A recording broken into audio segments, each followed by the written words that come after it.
নির্বাচন কেন্দ্রিক সংস্কার কাজ শেষ করে দ্রুত সংসদ নির্বাচন দেওয়ার কথা জাতিসংঘ মহাসচিবকে জানালো বিএনপি। আর সুষ্ঠু নির্বাচনের জন্য জাতিসংঘের সহযোগিতা চেয়েছে জামায়াতে ইসলাম। জাতিসংঘ মহাসচিবের সাথে রাজনৈতিক দলগুলোর গোলটেবিল আলোচনায় গণহত্যার বিচার ও সংস্কারের জন্য এই সংস্থার সাহায্য চেয়েছে জাতীয় নাগরিক পার্টি। তবে সংস্কার ও নির্বাচন নিয়ে রাজনৈতিক দলগুলোর মধ্যে ঐক্যমত চাইলেন জাতিসংঘ মহাসচিব। আরও জানাচ্ছেন মোহন ইসলাম। বাংলাদেশ সফরের তৃতীয় দিনে দুপুরে ঢাকার একটি হোটেলে রাজনৈতিক দলগুলোর সাথে গোলটেবিল আলোচনায় বসেন জাতিসংঘ মহাসচিব অ্যান্তোনিও গুতেরেস। এতে যোগ দেন বিভিন্ন দলের প্রতিনিধি ও ঐক্যমত্য কমিশনের সদস্যরা।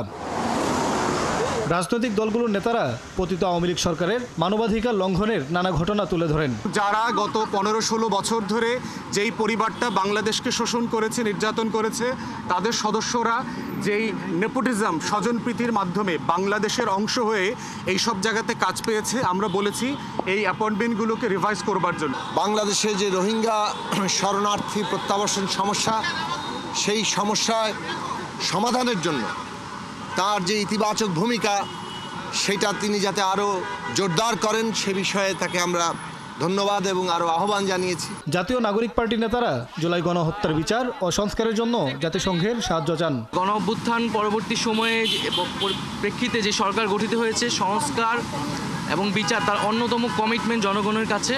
ফলে মৌলিক সংস্কারের ভিত্তি এই সরকারের সময়ই তৈরি করতে হবে এবং সকল রাজনৈতিক দল মিলে যে একটা ঐক্যমত পোষণ করতে হবে, যেটা জুলাই সনদের কথা বলা হচ্ছে, সেই জুলাই সনদে স্বাক্ষরের মাধ্যমে।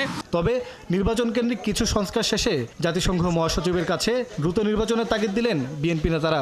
নির্বাচন কেন্দ্রিক যে বিষয়গুলো আছে সেগুলো করে ফেলা এবং তার দ্রুত ইলেকশন করা এবং একটা পার্লামেন্টের মাধ্যমে বাকি বিষয়গুলোকে আপনার করতে হবে। এটা একটা চলমান প্রক্রিয়া, সেই বিষয়গুলো আমরা বলে এসেছি। আপনারা বসে রিফর্মস কি নেবেন সেটা ঠিক করেন এবং ইলেকশন যা হবে সে বাংলাদেশের মানুষ, সেটাই মানে বাংলাদেশে একটা স্ট্রং ডেমোক্রেটিক গভর্নমেন্ট আসবে সেটা আশা করেছেন। নির্বাচন যাতে সুষ্ঠু হয় সেজন্য জাতিসংঘের সহযোগিতা চেয়েছে জামায়াত। তিনি বাংলাদেশের সিদ্ধান্তে আমাদের কাজে উনি সহযোগিতা করবেন এবং সুষ্ঠু নির্বাচন ব্যাপারে আশাবাদী এবং ওনাকে আমরা আমাদের পক্ষ থেকে ধন্যবাদ জানিয়েছি। তবে নির্বাচন ও সংস্কারের মতো অভ্যন্তরীণ বিষয়ে সকল দলকে একমত হওয়ার আহ্বান জানান জাতিসংঘ মহাসচিব।